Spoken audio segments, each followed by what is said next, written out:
practicing the way is both a message that you've carried for years, a journey that you've gone on personally. It is a way or a mechanism through which you're trying to give that message away to the global church. And now it is a book, words put into print.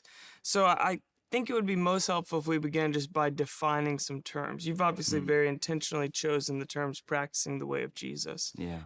Why those terms, and how do you define them? I think, we start with the invitation of Jesus, which, as you know, was not to convert to a new religion called Christianity. He never used the word religion or the word Christianity. It doesn't make them bad. It just means they were not in Jesus' vocabulary.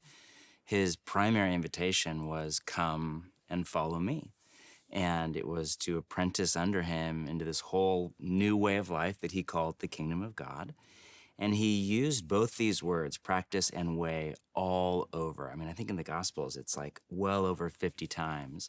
Jesus uses this word. In Greek, it's hodos. And it can be true. It means road or path or way. And it's a word picture in the same way that there's like a road that you follow to get from Jerusalem to Jericho.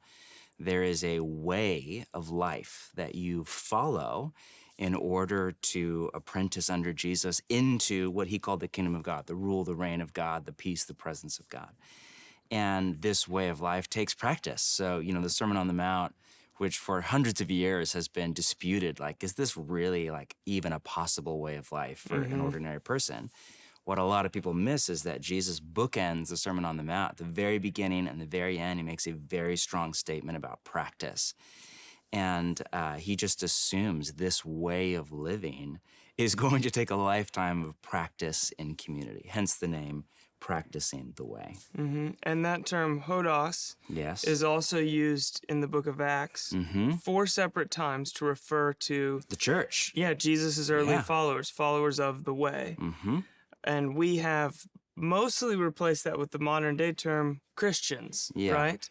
So why, or how would you define the difference between disciples and the way we use the word Christians today? Yeah, I mean, the word Christian is interesting. A lot of people don't realize it's barely used in the New Testament. 2 or 3 times. It's a negative word in the New Testament. So followers of Jesus did not self-identify as Christians. It was kind of a religious slur from those who were hostile to the way of Jesus or the followers of the way of Jesus.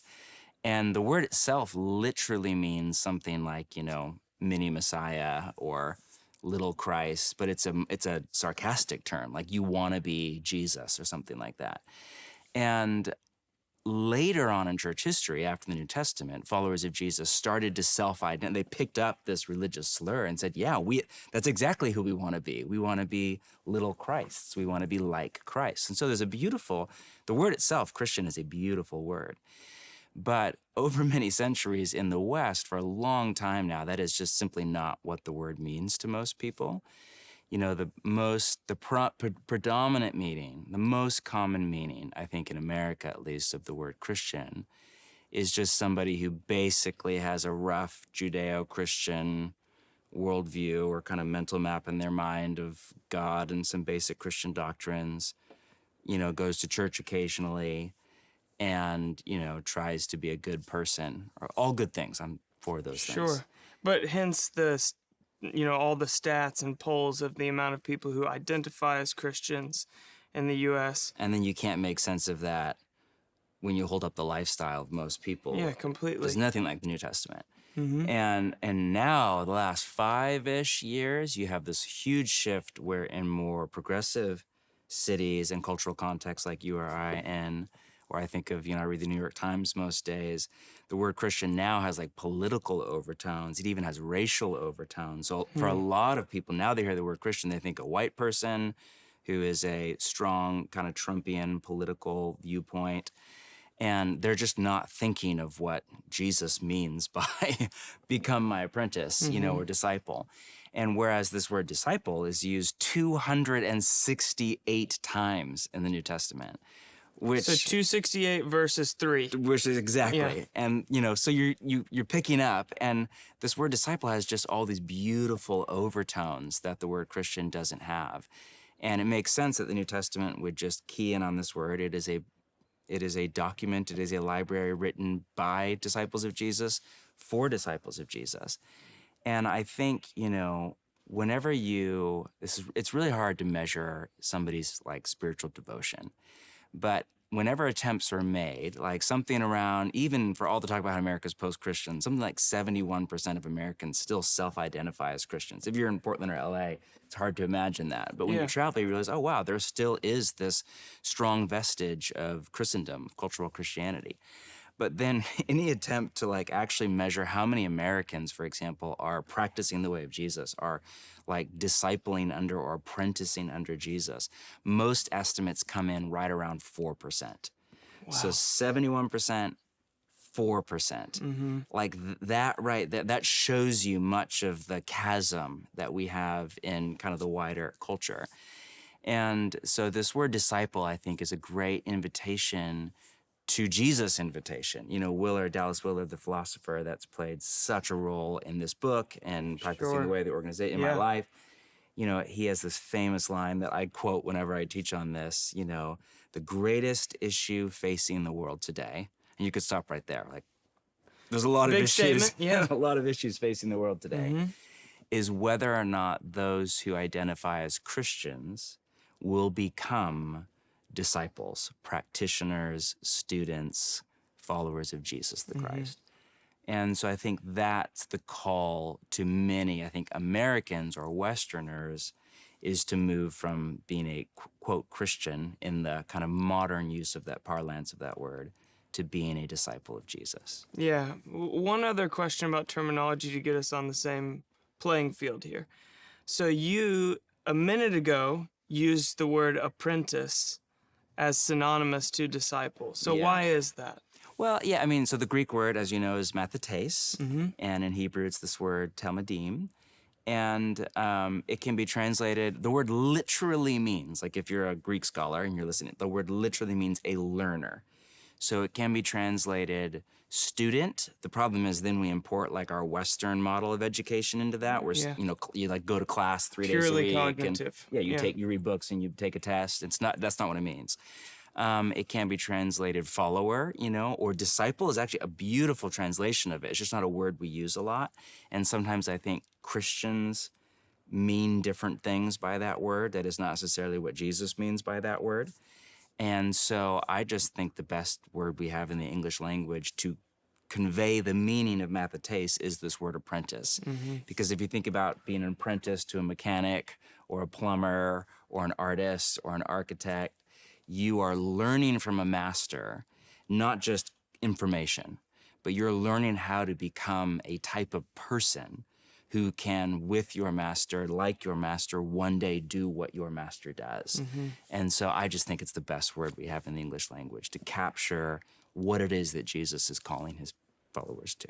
Yeah, and that's what we see in the Gospels, right? And in our churches a lot, discipleship does look pretty Western education system Very based, much. right? It's classroom learning style. It's information-based. But of course, in the Gospels, we see Jesus teaching his disciples, but we also see Jesus taking his disciples with him to watch him do, to participate with him as he does. We see him sending out the 12 and the 72 to go out on their own and do what they've seen him do. Ultimately, Jesus commissions all of his followers and all of us to go and make disciples of our own. And so this is definitely a participatory style of learning that involves cognition, but involves our bodies. It's relational, it's practice-based, it's holistic. Yeah, absolutely. So in the intro of your book, you make the argument that everyone is a disciple of something, which I imagine in a culture where novelty is valued much more than imitation. Yes. Some won't love that. No. So talk to me about that a little bit. That's not how to win friends and influence people. Sure. Yeah, I mean, we want, the sociologist Robert Bellah argues that radical individualism, and I think he coined that term, he and his team, is the, quote, defining trait of America. And America's built around this myth, and it really is a myth, of like the self-made man or the self-made woman, the and there's different versions of it. There's the Silicon Valley version of it. There's the, indigenous person version of it. There's the rugged pioneer version of it. But it's this idea of like the self-made man, the self-made woman. And it just really is a myth. There are powerful forces, in particular in our wider culture, that want us to believe the myth because there's so much money to be made off of.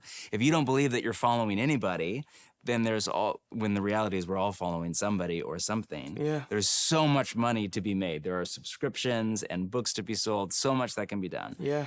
And so I don't mean that in a cynical way, just my conviction is, even though all of the cultural value, everybody wants to be a leader, not a follower.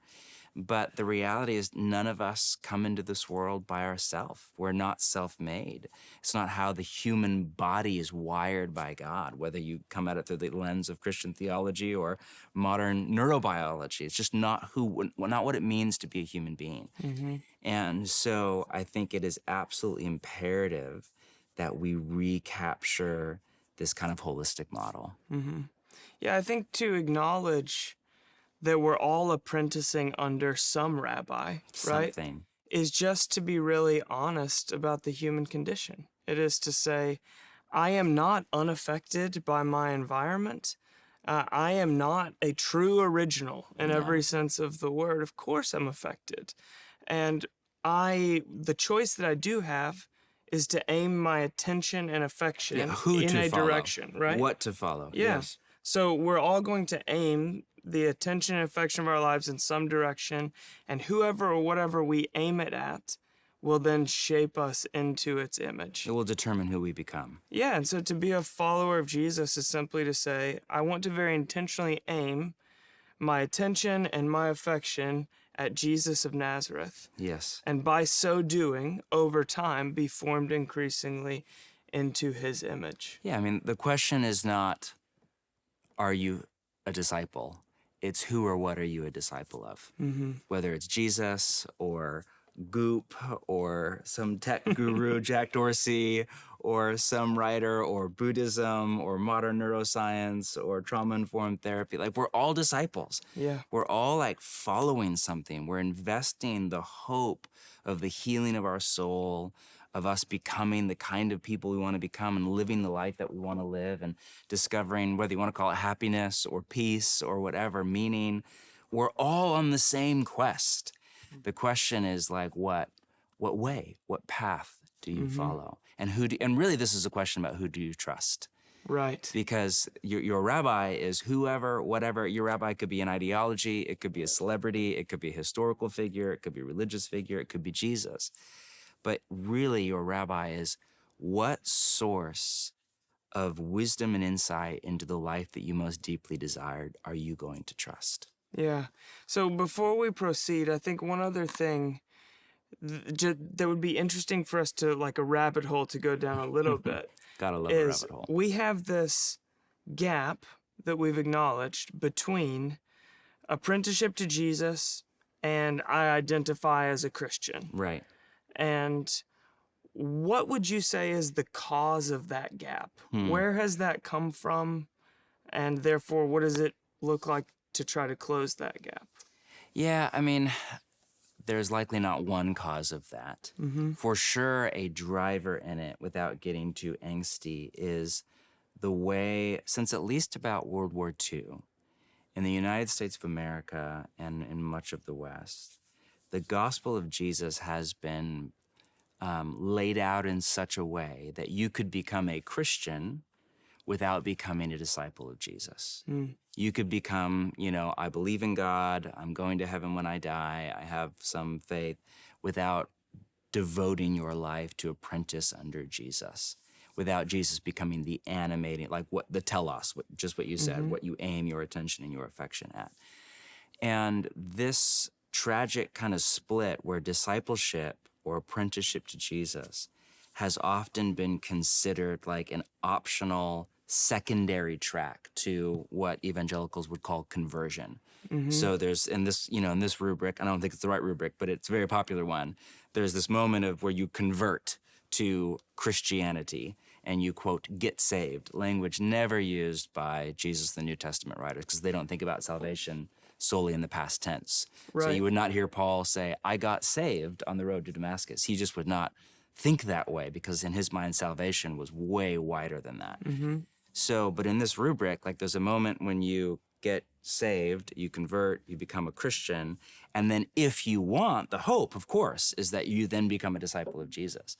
But this split between what evangelicals would call evangelism and discipleship is just not in the life of Jesus. I mean, his invitation was, come and follow me, come and become my disciple or my apprentice. And tragically, it's created this kind of two-tier church, the 71%, 4%, where you have this large body of people that have some involvement in church or some Christian faith, and identify as Christians, but they're not actually like apprenticing under Jesus. And it's not a better or worse. It's not like shame on those people or they're bad and the other people are good. Listen, I'm a disciple of Jesus. I'm painfully aware of my shadow and the ways that I am so far from what Christ has for me. But this gap has done so much damage. So much of the disillusionment that people feel with the church, with the faith, is in this breakdown here, where discipleship is this optional secondary track rather than the animating center of everything. Yeah, it makes me think of in C.S. Lewis's Screw Tape Letters. You know, there's the, is it Wormwood? Is the master demon? Yeah, Screw Tape is, Oh, no, yes, Screw Tape, and Screw then Tape. Wormwood is the Wormwood's student. the apprentice Yeah. demon, yeah. Yeah, and so there's one demon training another in the art of human deception. And there's this one line where someone converts, and he says, oh, don't worry about it. This happens to a lot of people.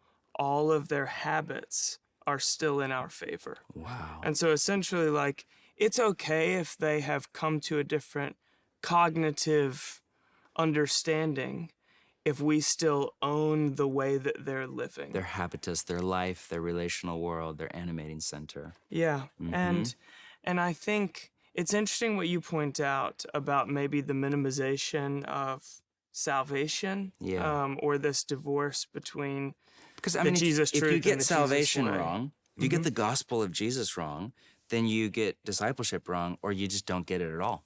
It's like, why would I do that?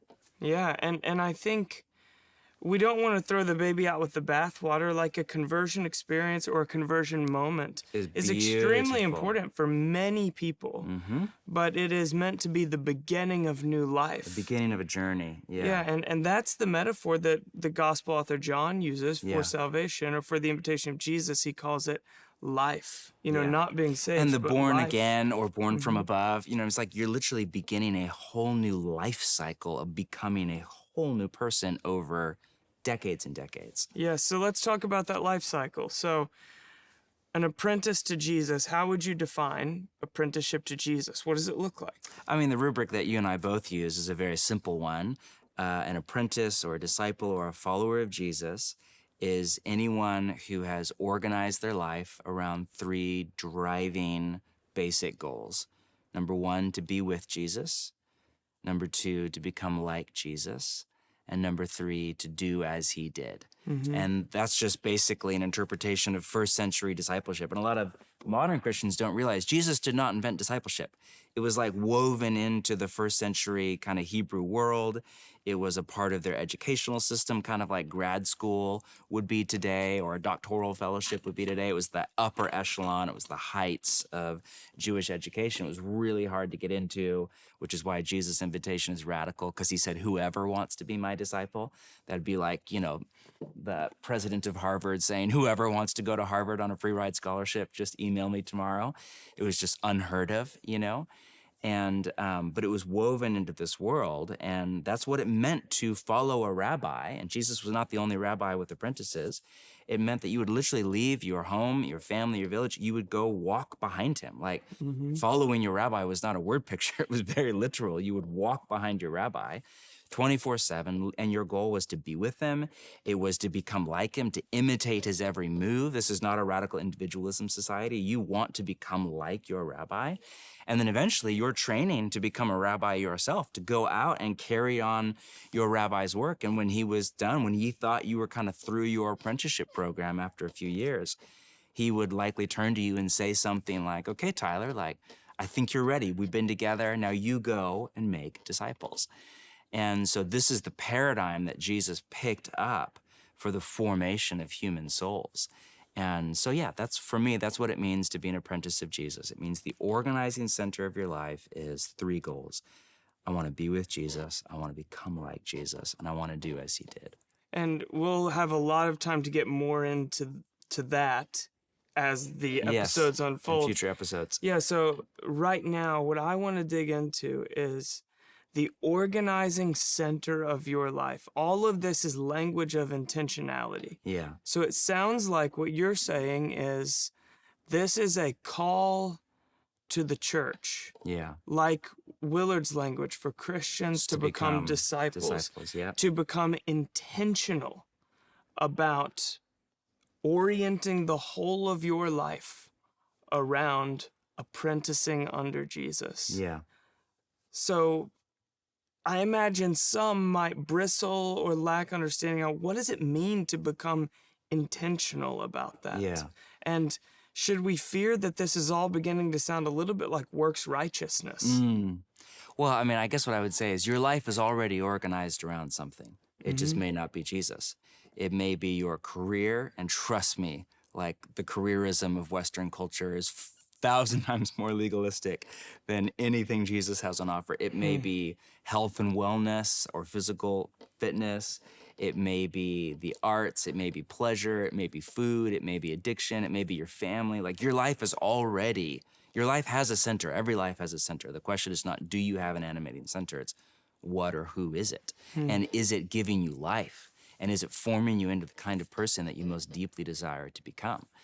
And I just think that all other desires we have to do well in work, to have meaningful relationships, maybe to have a thriving family, to be well, all of these other desires only find their rightful place under our deepest desire, which this language of be with Jesus, become like Jesus, do as he did. What are the deepest human desires? Let's just set aside Christian or not, follower of Jesus or not, just human being, wherever you come from.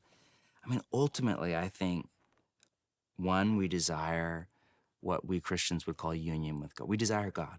We desire a deep experience of love that is transcendent, that is so far beyond us, that people are searching for in nature or mindfulness meditation or new psychedelics.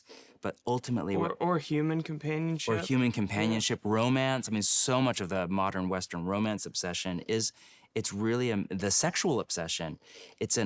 Ultimately a craving for union, for intimacy, for love, for acceptance, to be not one, but to be intertwined with another. Like it's ultimately a desire for God.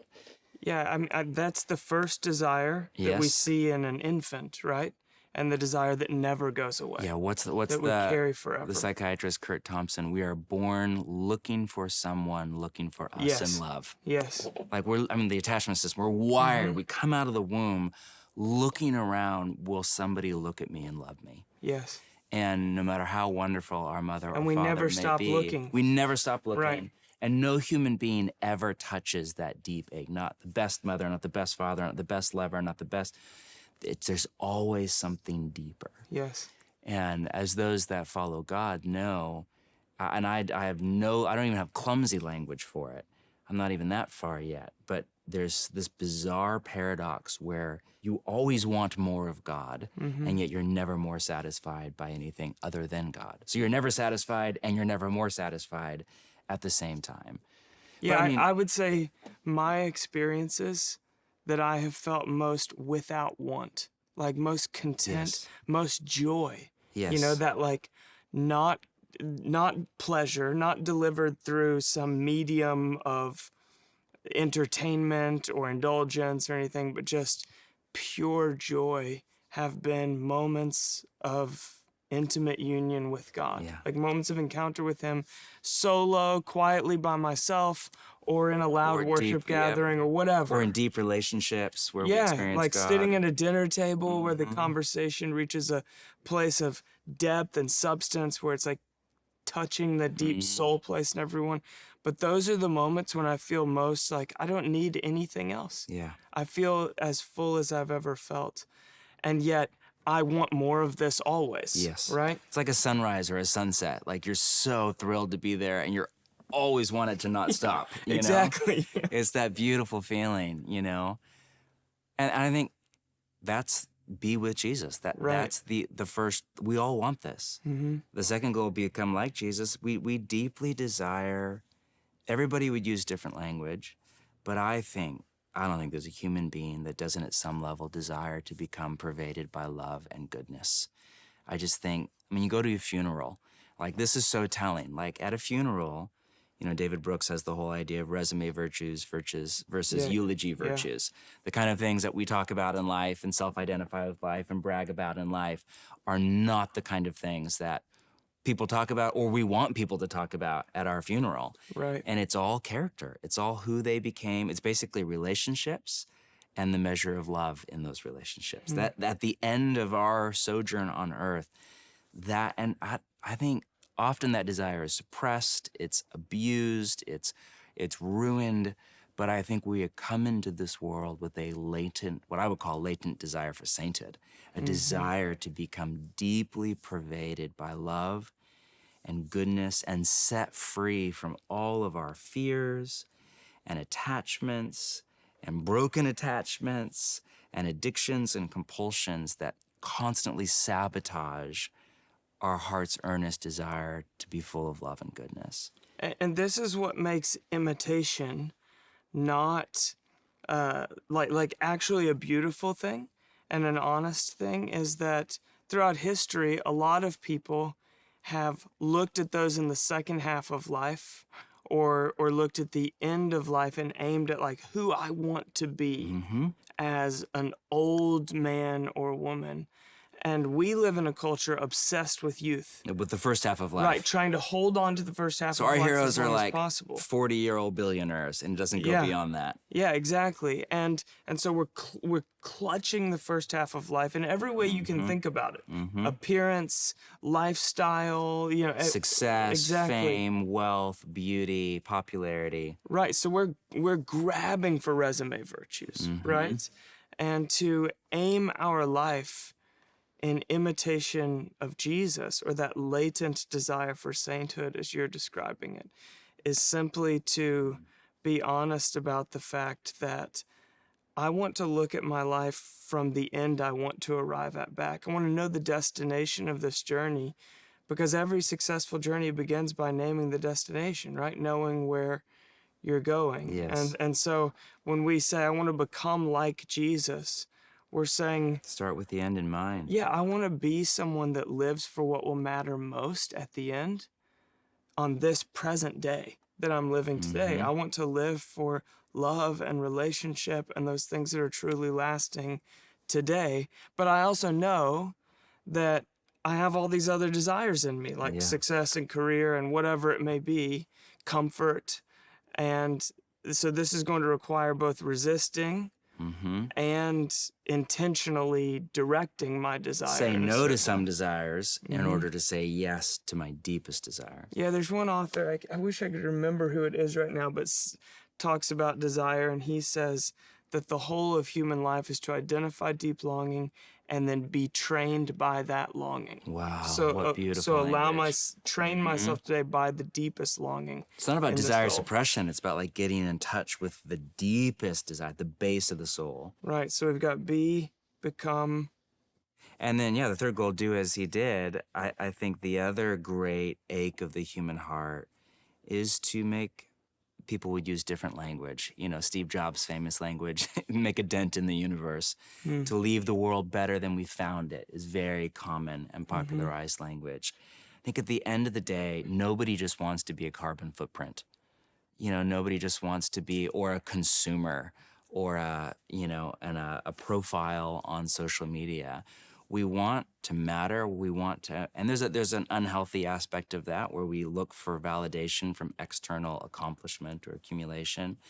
But I think there's a healthy Genesis 1, Imago Dei, image of God made to rule over the creation. We're not just made for this disembodied kind of transcendent state. We're made like to to make the world better, to take this incredible, beautiful world that we were born into, created by God, and to rearrange it into an Eden-like beautiful place for human beings to thrive in relationship with God, themselves, and each other. And so, again, Christian or not, follower of Jesus or not, I think most people have a deep desire not to just get more stuff and have great sex and, eat pizza on a Friday night, but to really contribute to the goodness of the world. And I think that all of these desires, whether you want to call them union or goodness and love or contribute, whatever you want to call them, or be with Jesus, become like Jesus, I think they are the ultimate fulfillment is all in Jesus. And it does sound like a steep price to pay, because it is. But what I would say is you're already paying that price. Right. You just may be paying it to your corporate employer or to your 401k or to your body or to, hookup culture or to, you're already paying the price, and you're likely paying it to something that is not going to reap the dividends. I mean, Jesus had that crazy line where, if anyone wants to be my disciple, they must, he said, deny themselves, take up their cross, and follow me. And it's like the opposite of PR. It's like the opposite of a sales pitch to become his apprentice. But then he has that stunning line, for whoever wants to save their life will lose it, but whoever loses their life for my sake and the gospel will save it. I'm always struck by how that's not a command, it's a statement of reality. So he's not saying you shouldn't lose your life. You shouldn't save your life. You should save it. He's just saying, if whoever wants to do this, whoever wants to save their life will lose it. And I think almost all of us do exactly what he said. We try to save our life, meaning we put all of our best energies, our time, our money, our resources, our heart, our attention, our desire into trying to save our life, control our life, make it the good as we possibly can, get it under our control, get it exactly how we want it, avoid pain, avoid suffering, be happy, and it almost never works. In fact, it slips through our fingers. Nobody sets out in life to be a failure. It just happens all of the time. Yeah. And so the invitation of Jesus is to stop trying to save your life, to lose it. And the great paradox of Christian spirituality is it's in losing your life that you find it. It's in dying to yourself that you discover your true self. It's in letting go of I'm going to control my life that you actually become the person that you most deeply desire to become. And I just believe it is ultimately found in the animating center of Jesus. And it does require a surrender, a devotion, and intentionality. There are, the backup title for this book was, I wanted to title it, There Are No Accidental Saints. And that got shut down for some reasons. Apparently, you're not supposed to have the word no in a title. But my point there is just transformation is possible, but it's not inevitable. It will require you to rearrange your life around Jesus as your rabbi, your center, and to devote your whole heart's, to aim, as you said, your heart's attention and affection, being with him, becoming like him, and doing as he did. And I just think that's how you discover life. Thanks for listening to Season 1 of the Practicing the Way podcast. This conversation was based on John Mark's newest book, Practicing the Way, Be with Jesus, Become like Jesus, Do as He Did, which is available now wherever books are sold. This podcast was created by Practicing the Way, a nonprofit working to integrate the best learnings of spiritual formation into the church at large. We offer a library of free resources for churches and small groups, including Practices, 4-week experiences designed to be run in community that train you to integrate ancient disciplines like Sabbath, prayer, and more into your everyday life with God. An upcoming Practicing the Way course, an 8-week primer on apprenticeship to Jesus, a digital tool called the Rule of Life Builder, podcasts, and more. We are a crowd-funded nonprofit, and all of these resources are completely free, thanks to the generosity of the Circle and other givers from around the world. To join the Circle, run a practice, or learn more, visit practicingtheway.org.